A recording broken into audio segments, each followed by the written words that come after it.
Hey everyone, it's Imran. I'm back again with another macro options spotlight. All right, so stocks gave up most of their FOMC gains. They had a little pop initially as we got Powell signaling the pause that the market was kind of hoping for, but regional bank concerns really took hold again. We had PacWest down 60%.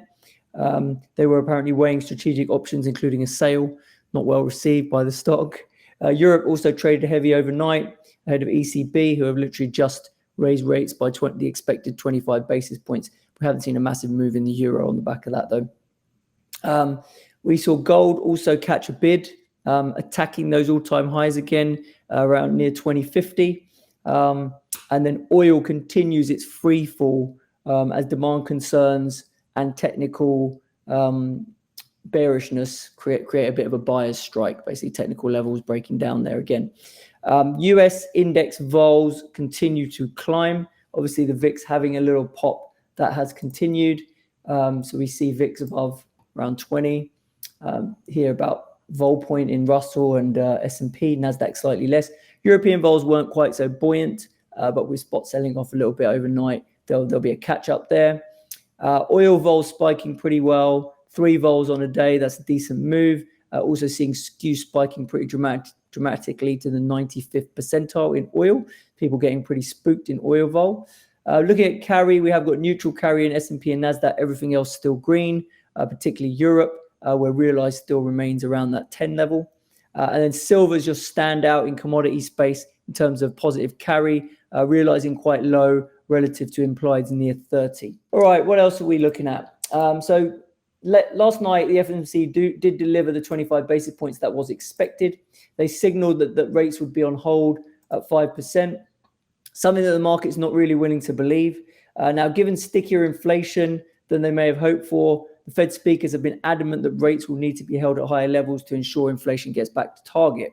Historically, once the Fed funds rate gets above the core sticky CPI, looking back at the last 30 years, courtesy of our friend Macro Alf, we do see that does mean policy rates are restrictive enough, and we do then see inflation crater back down to the policy target of 2%. And that does back up the argument for a pause here, because we do see Fed funds, which is the blue line, we do see that now above the core sticky CPI.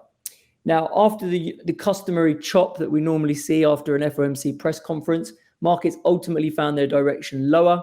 PacWest Bank down 60% on the day as regional banks were not shown any love after that rate hike. Rate markets pricing took yields lower again, and it's sniffing out that Powell's going to be forced to relent and do a U-turn on rates due to the banking crisis intensifying. After all, JP Morgan can't exactly bail out every single regional bank, can they? Right, that's the concern here. With non-farm payrolls due on Friday, after a hot ADP employment print, we're starting to wonder if the macro data is just a bit of a sideshow right now. And it's all, what the market does is all going to depend on what happens in the banks over the next 10 days. Okay. All right. Moving on to FX. So the euro, we do think the euro is looking a bit toppy here. Positioning is very long.